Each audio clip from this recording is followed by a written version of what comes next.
గజ్వేల్ నియోజకవర్గ BRS party incharge Vanteru Pratap Reddy గజ్వేల్లోని camp కార్యాలయంలో విలేకరుల సమావేశంలో మాట్లాడుతూ కాంగ్రెస్ ప్రభుత్వం ఏర్పడి సంవత్సరం గడిచాక స్థానిక సంస్థలు మండల పరిషత్ జిల్లా పరిషత్ ఎన్నికల ఉన్న సందర్భంగా ప్రజలకు ఇచ్చిన హామీలు నెరవేర్చడంలో విఫలమై అధికారంలోకి ఉన్నాం కాబట్టి ఎన్నికల్లో ఓడిపోతే ప్రజలలో చులకన అయిపోతామని అవహేళన అయిపోతామని రేవంత్ రెడ్డి కాంగ్రెస్ ప్రభుత్వం జనవరి 26వ తేదీన ప్రజలను మోసం చేయడానికి సిద్ధమైందని వంటేరు ప్రతాప్ రెడ్డి తెలిపారు.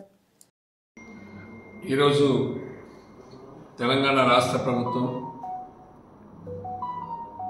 అధికారంలోకి వచ్చి సంవత్సరం తర్వాత రేషన్ కార్డులు అర్హులందరికీ ఇస్తామని చెప్పి గ్రామీణ ప్రాంతాలలో చాలామంది అప్లికేషన్లు పెట్టుకుంటే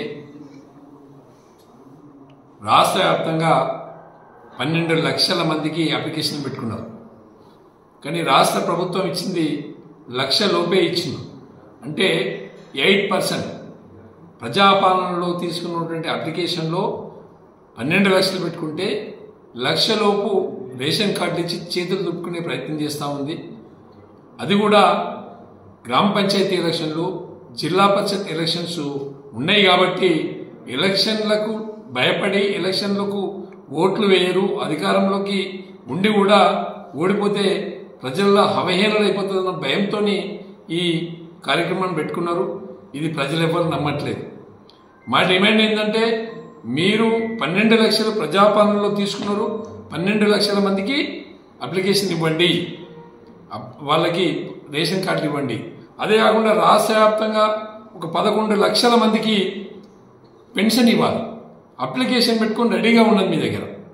ఆ ప్రజాపాలనలో 11 లక్షల మంది పెన్షన్ కోసం అడుగుతూ ఉన్నారు.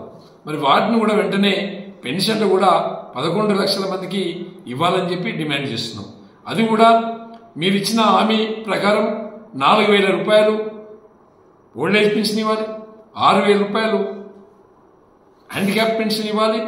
మరి ఆ 2 కూడా ఇవ్వాలని చెప్పి డిమాండ్ చేస్తున్నాం. దాంతోపాటు గ్రామాలలో రైతు రుణమాఫీ అనేటువంటి వాళ్ళు ప్రతి గ్రామంలో 150 నుంచి 200 మంది రైతులు ఉన్నారు. వాళ్ళ రుణమాఫీ కూడా వెంటనే ఐడెంటిఫై చేసి అధికారులను పెట్టండి, ఐడెంటిఫై చేయండి, వాళ్ళకు రుణమాఫీ కూడా 2 లక్షల లెక్క చేయాలని చెప్పి డిమాండ్ చేస్తున్నాం.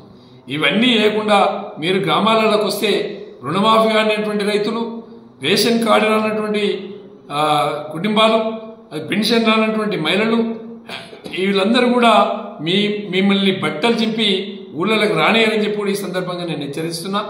ఏది ఏమైనప్పటికీ కూడా ఈ లోకల్ బాడీ ఎలక్షన్లను దృష్టిలో పెట్టుకొని మీరు చేసే ప్రయత్నము మళ్ళీ ఒక్కసారి ప్రజల్ని వంచడమే, ప్రజల్ని మోసం చేయడమే. గతంలో అధికారంలోకి రావడానికి ఎన్ని హామీలు ఇచ్చిండు మీరు? 6 గ్యారంటీలు ఎక్కడ పోయే, 13 హామీలు ఎక్కడ పోయే, రైతు రుణమాఫీ ఎక్కడ పోయే? ఇవి ఎక్కడ కూడా చేయలేదు. ఎంపీ ఎలక్షన్లో దేవుళ్ళ మీద ఒట్లు పెట్టుకొని ఎంపీలో లబ్ధి పొందిరు. మరి అదేవిధంగా ఇప్పుడు కూడా లబ్ధి పొందే కార్యక్రమాన్ని గ్రామాలలో ప్రజల్ని మభ్యపెట్టే ప్రయత్నం చేస్తూ ఉన్నారు. మేము తీవ్రంగా దాన్ని వ్యతిరేకిస్తున్నాం. మీరు ఓటు అడిగే నైతిక హక్కు లేదు. ఓటు అడగాలనుకుంటే మీ పార్టీ ప్రజలలోకి రావాలనుకుంటే ఇచ్చిన హామీలు అమలు చేయండి. అమలు చేసిన తర్వాతనే ఊళ్ళలోకి రావాలి. అదే కాకుండా బీసీలను కూడా మీరు మభ్యపెట్టిండ్రు. బీసీ రిజర్వేషన్ 42% చేస్తామని 52% 42 ఉన్నదాన్ని 52% చేస్తామని చెప్పి మాట్లాడిండ్రు.